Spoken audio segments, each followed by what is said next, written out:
From Newfoundland, we took the ferry to Sydney, Nova Scotia, where we met Mrs. Wanda Robson. I'd like to tell you a story about my sister Viola. There was nobody else in Nova Scotia that offer the services and deliver and sell beauty products to Black women. So it was November the 8th, 1946. As she nears New Glasgow, she hears a funny noise in the car, so she stops at a garage. He looks at it and he says to her, I can fix it, but I need a part which I don't have, but I have to get from the next town, so you're going to have to stay overnight. She loved to go to movies, but she didn't give herself much time for pleasure. So she'd go in the movie, ask the cashier, I'll have one ticket down, please. Cashier looks at her and she says, we're not allowed to sell downstairs tickets to you people.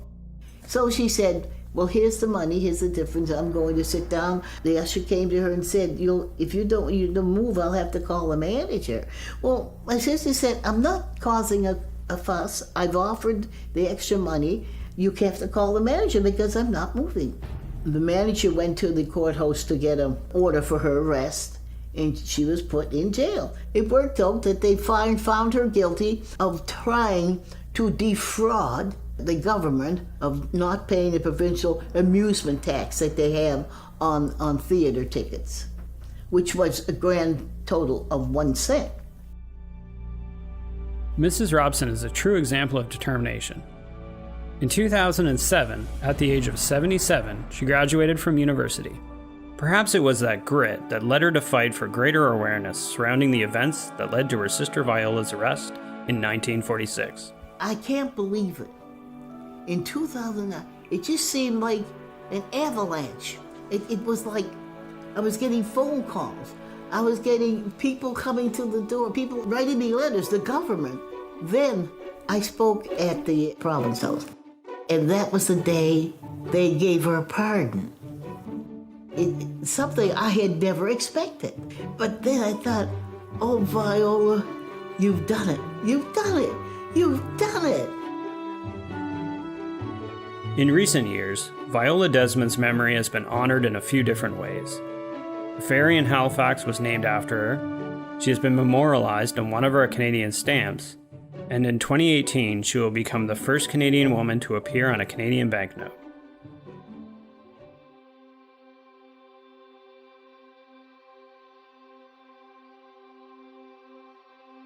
The slogan, Canada's Ocean Playground, couldn't be more true. Picture perfect lighthouses and coastal scenery. Nothing compares to looking at the distant horizon across the Atlantic Ocean. Imagine standing by a lighthouse at dawn, or studying the many spectacular rock formations along Nova Scotia's coastline.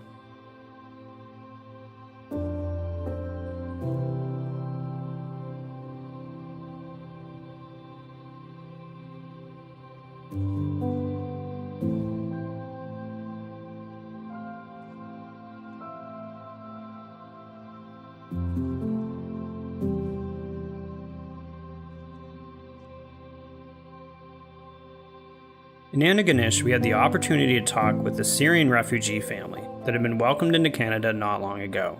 This is their story.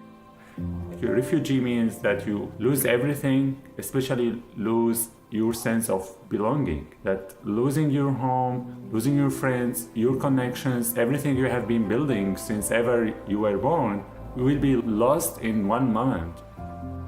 So we were in Lebanon and we didn't know where to go from Lebanon.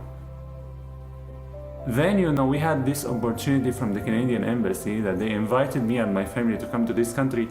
They offer everything they can to make us feel safe, while the other countries close the borders, everything in face of the refugees. Canada opened the doors and shipped us in a safe flight to just arrive here and give us the chance to start our life again. That was really amazing thing. That didn't happen before in any other country. Everything they cared about was because we are human beings and we are seeking safety to arrive, in our new country. and to feel that this is really our home again. Then we discussed what we are going to give back for the country who received us. So we started our business again, the chocolate factory that we used to work in Syria, making chocolate since 40 years when my father started his business in Damascus. My father thought he will not be able to start his business in 10 years when he arrived here in the beginning.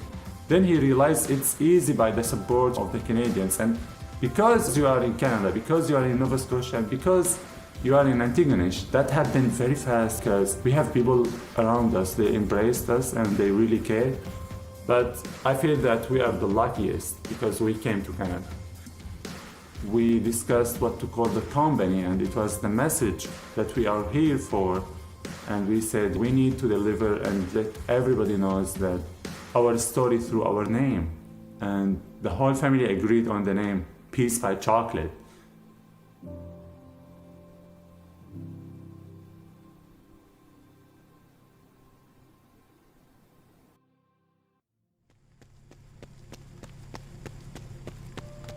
Just outside Antigonish, we talked with Brad Firth, who was nearing the end of a run across Canada for a very noble cause. Basically, I'm doing it to raise awareness around violence against women, and also, just to try to raise the conscious level of all Canadians. I'm just sharing what I know, but also, I'm just feeling grateful to do this kind of work, right? It's beautiful work, and I enjoy being a runner and just trying to carry that message as far as possible. Just try to inspire and motivate as many people as possible. Even though I fell into addiction, I overcame it.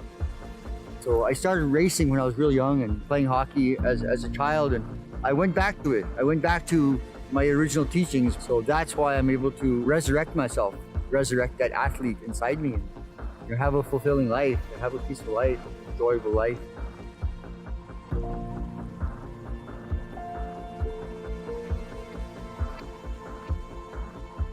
It's been a long 7 months of running.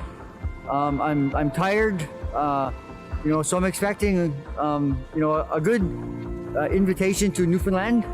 I have 20 days of running left, but at the same time, I want to carry that message deep into Newfoundland, with a lot of focus, a lot of drive, just like any other community. When you want to run across Canada, you have to expect all kinds of conditions, and you have to not to expect a lot, and you can't complain. This is what you want to do, don't complain. On October 24th, Caribou Legs arrived in St. John's, Newfoundland. After many months on the road, he finally achieved his goal of running across Canada.